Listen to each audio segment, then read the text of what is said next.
अस्सलाम वालेकुम दोस्तों, आइए आज मैं आपको एक सच्चा वाक़या सुनाने के लिए जा रही हूँ जिसका उन्वान है इश्क़ रसूल सल्लल्लाहु अलैहि वसल्लम ने चोर को माफ़ कर दिया। एक बुजुर्ग हज के सफ़र पर गए, एक जगह से गुजर रहे थे।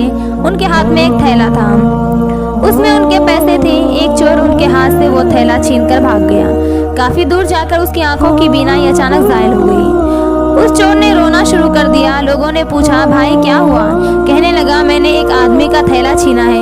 वो कोई बड़ा मुक़र्रब बंदा लगता है, बड़ा अच्छा बंदा लगता है। मेरी आंखों की बीनाई ज़ायल हो गई है। खुदा के लिए मुझे उसके पास पहुंचाओ ताकि मैं उससे माफ़ी मांग सकूं। लोगों ने पूछा कि ये वाक़या कहाँ पेश आया? कहने लगा कि फ़लाँ हज्जाम के दुकान के करीब पेश आया। लोग उसको उस दुकान के पास लेकर आए और हज्जाम से पूछा कि इस तरह का आदमी यहाँ से गुजरा है, आप उसे जानते हो?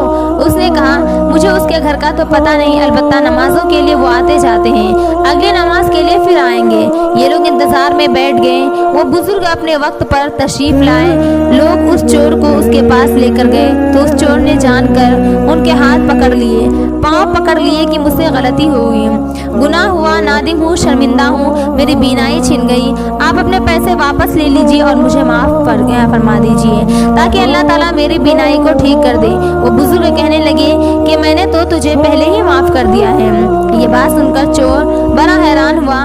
कहने लगा, हज़रत, मैं तो आपका थैला छीन कर भागा और आप फरमाते हैं कि माफ़ी मांगने से पहले ही आपने माफ़ फरमा दिया। वो फरमाने लगे कि हाँ, मेरे दिल में कोई बात आ गई थी। फरमाने लगे कि मैंने एक हदीस पढ़ी जिसमें नबी अकरम सल्लल्लाहु अलैहि वसल्लम ने फरमाया, क़यामत के दिन जब तक मेरी उम्मत का हिसाब पेश किया जाएगा तो मैं उस वक्त तक मीज़ान के करीब रहूँगा जब तक कि मेरे आखिरी उम्मती का फ़ैसला नहीं हो जाता।